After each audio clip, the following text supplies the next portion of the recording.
Hi, my name is Villager, and today we're going to talk about one aspect of Hytale that's really promising.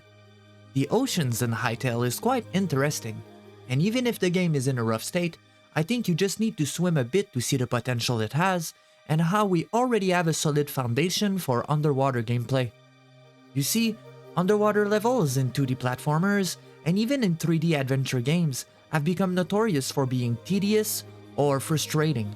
The games I'm referring to created a certain precedent in how we perceive underwater experiences in video games, especially for certain generations of gamers.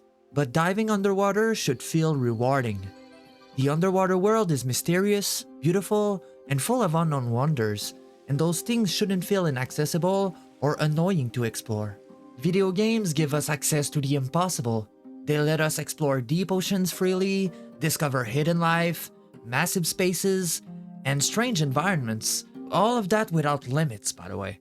In fantasy games especially, underwater areas shouldn't be something we avoid. They should be something we're excited to discover. And that brings us to Hytale. The ocean in Hytale isn't just a hazard or a slowdown, it's an entire world of its own. It's like another biome, another space waiting to be explored. We already have a wide variety of underwater entities like whales, eels, and many different types of fish, and it really shows that the developers are heading in the right direction. This part of the game already feels refreshing, alive, and full of promise. I also love the ocean theme color palette they chose. It fits the underwater environment perfectly and greatly contributes to the overall sense of immersion. The oceans truly shine at noon, and with the Gen V1 world generation, we get massive chasms, deep holes, large open spaces, and impressive rock formations. All of this helps sell the authenticity and scale of the ocean as a real, believable environment. And the prefabs that are already in the game are honestly insane.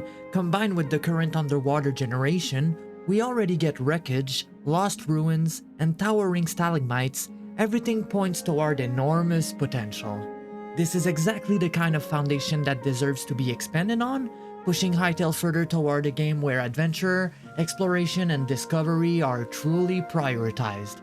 And when you look at this foundation, it's hard not to imagine what could come next.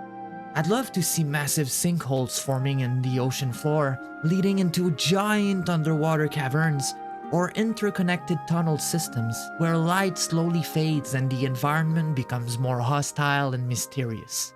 Spaces that feel dangerous, ancient, and unexplored. Dynamic elements could push this even further, like underwater cyclones or subtle currents that pull the player in certain directions, or areas where movement feels different depending on the depth. Small details like this could make the ocean feel alive, unpredictable, and truly immersive. And of course, temples. Large underwater structures buried deep beneath the ocean floor, partially collapsed, filled with secrets, puzzles, and rare loot places that feel like the end goal of an underwater journey. Treasures could also be more environmental. Instead of obvious chests, imagine buried rewards hidden in the terrain like a chest partially emerging from a rock, where you only see the corner of it, similar of how Hytale's ores are embedded directly into the world. Those ores aren't flat like in other cube games, they have real shape and depth, and that same design philosophy could make underwater discoveries feel far more organic and rewarding. Moments like these are what transform exploration into discovery.